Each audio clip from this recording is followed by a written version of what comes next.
வாழ்க வளமுடன்.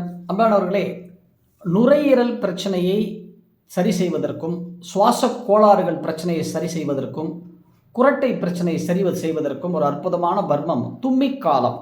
இங்கே ஒரு பள்ளம் இருக்கு பாருங்க, இதுக்கு பேர் தான் தும்மிக்காலம். அந்த இடத்துல நடு விரல் இப்படி வச்சுக்கணும், மோதிர விரலும் சுண்டு விரலும் பக்கத்தில் சப்போர்ட்டுக்கு இருக்கணும். இப்படி வச்சுக்கிட்டு அந்த பள்ளத்தில் அந்த நெஞ்சுக்குழியை நோக்கி மிதமான கால் மாத்திரை அழுத்தம் உள் பக்கமாக கொடுங்க. 1, 2, 3 கையெழுத்திடலாம். இந்த பள்ளம், இந்த தும்பி காலத்தை நம்ம தினமும் இயக்கும் பொழுது இந்த நுரையீரல் சம்பந்தப்பட்ட பிரச்சனைகள், சுவாச கோளாறுகள், பிரீத்திங் இஷ்யூஸு, மூச்சு திணறல் அது சரியாகும். குரட்டை விடுதல், முக்கியமாக இந்த குரட்டை விடுதல் பிரச்சனையிலிருந்து விடுபடலாம். இந்த மூன்றுக்கும் ஒரு அற்புதமான இந்த வர்ம புள்ளி தான் இந்த தும்மிக்காலம் என்கின்ற வர்ம புள்ளியை பயன்படுத்துவோம், நலம் பெறுவோம். நன்றி. வாழ்க வளமுடன்.